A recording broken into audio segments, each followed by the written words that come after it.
Assalamualaikum warahmatullahi wabarakatuh.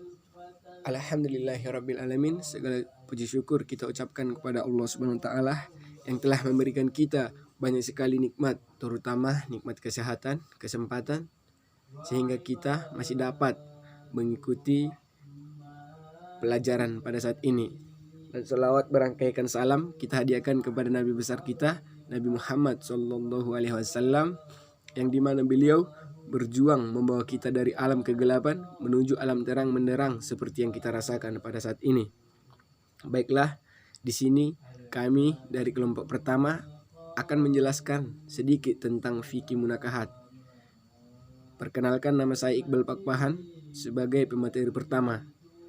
Di sini saya akan menjelaskan sedikit tentang fikih munakahat. Fikih secara bahasa berarti pemahaman atau pemahaman yang mendalam yang membutuhkan potensi akal untuk cepat atau dengan tangkap mengenai hal-hal ataupun hukum-hukum dasar dalam Islam. Ada seorang tokoh yang bernama Samsul Munir Amin, di mana beliau mengemukakan pendapatnya tentang fikih, yaitu ilmu yang menerangkan hukum-hukum syara atau ilmu yang menerangkan segala hukum syara yang berhubungan dengan amaliyah yang diusahakan, di mana bukti tersebut harus mempunyai dalil-dalil yang kuat atau jelas.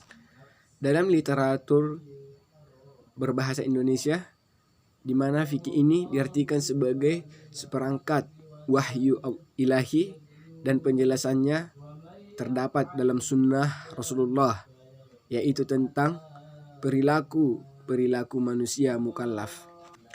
Dalam pengertian tersebut, bahwasannya fikih ini adalah alat untuk mengikat umat Islam, dalam arti merupakan sebuah kewajiban kita untuk melaksanakannya, karena dalam pelajaran fikih ini yaitu tentang perintah Allah, dan barang siapa yang melaksanakannya maka dia akan mendapatkan pahala, dan siapa yang meninggalkannya berarti dia telah melanggar perintah Allah, dan itu adalah termasuk orang-orang yang merugi.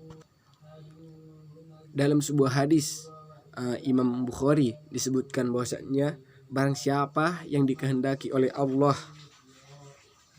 menjadi orang-orang yang baik di sisinya, niscaya akan diberikan kepadanya pemahaman yang dalam, terutama dalam pemahaman agama.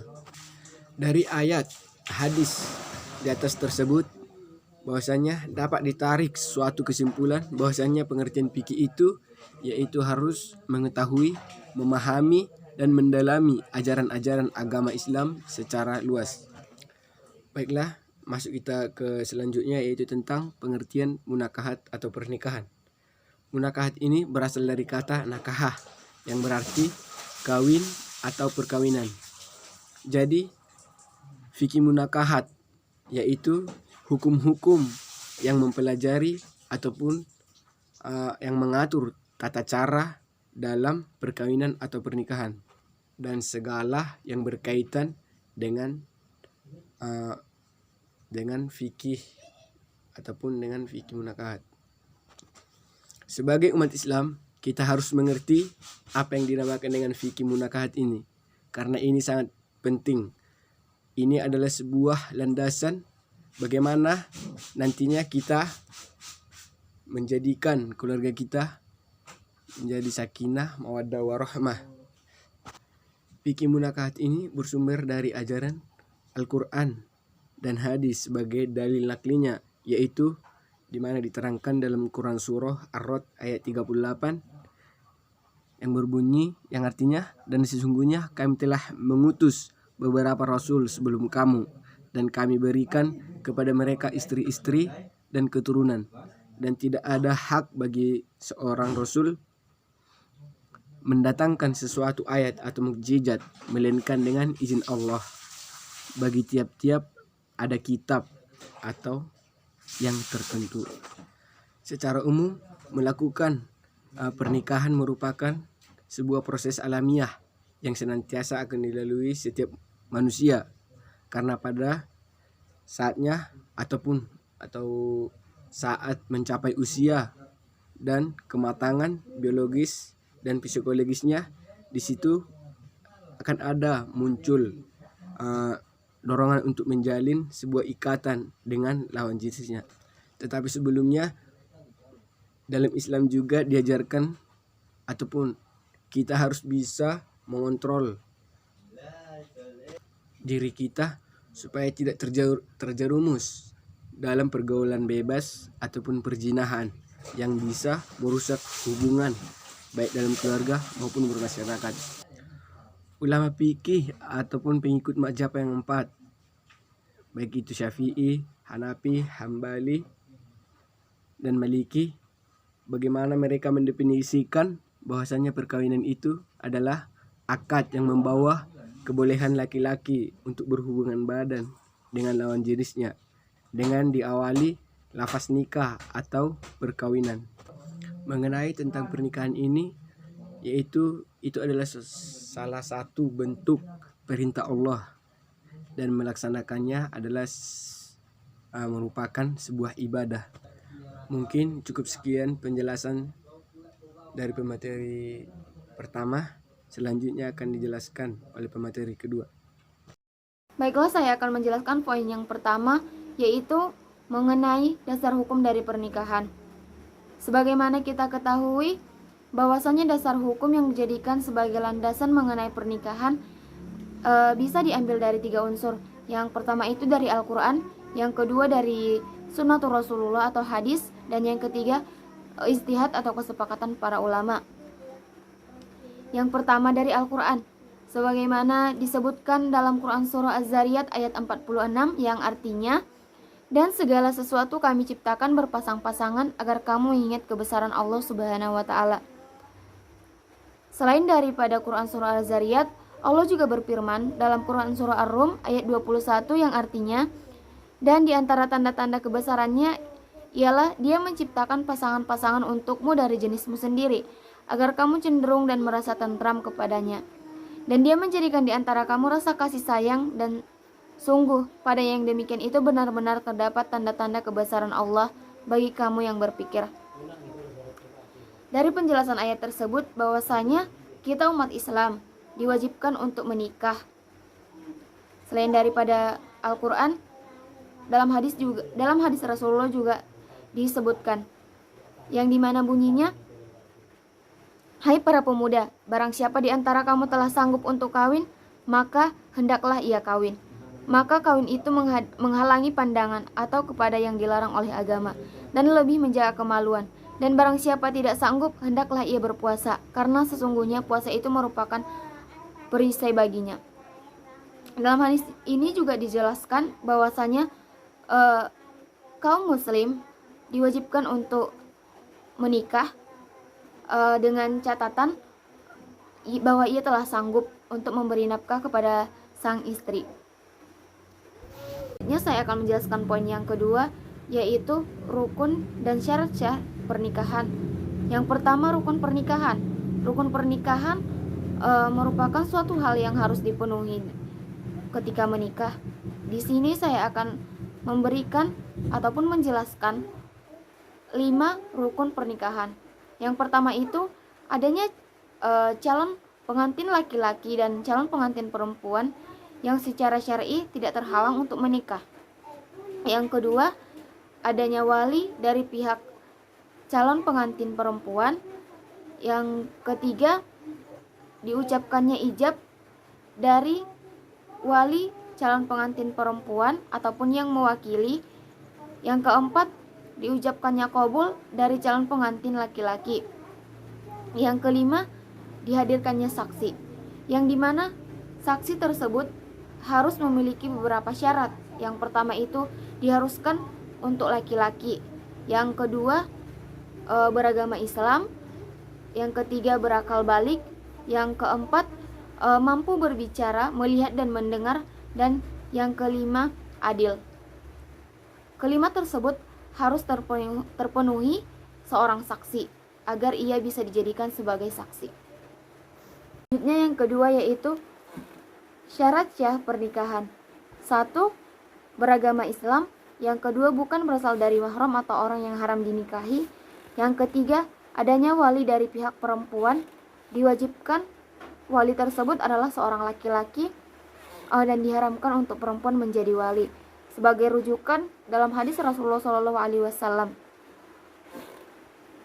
bahwasanya berbunyi dari Abu Hurairah radhiyallahu anhu berkata, Rasulullah SAW bersabda, perempuan tidak boleh menikahkan atau menjadi wali nikah terhadap perempuan dan tidak boleh menikahkan dirinya. Hadis riwayat Ad-Duruqutni dan Ibnu Majah. Wali nikah bagi perempuan ataupun calon pengantin perempuan adalah seorang ayah apabila masih ada. Jika tidak ada, bisa digantikan dengan laki-laki yang sealur dengan ayah, baik itu saudara laki-laki kandung, paman, kakek, buyut, ataupun yang lainnya. Yang keempat, dihadirkannya seorang saksi, yang dimana saksi tersebut terdiri dari 2 orang, satu dari pihak laki-laki dan satu dari pihak perempuan. Yang kelima, sedang tidak melaksanakan haji atau umroh. Hal ini ditegaskan seorang ulama bermazhab Syafi'i dalam kitab Fathul Qorib Al-Mujib yang menyebut salah satu larangan dalam berhaji adalah melakukan akad nikah maupun menjadi wali dalam pernikahan. Yang keenam, bukan ada paksaan terhadap kedua belah pihak antara calon pengantin perempuan dan calon pengantin laki-laki.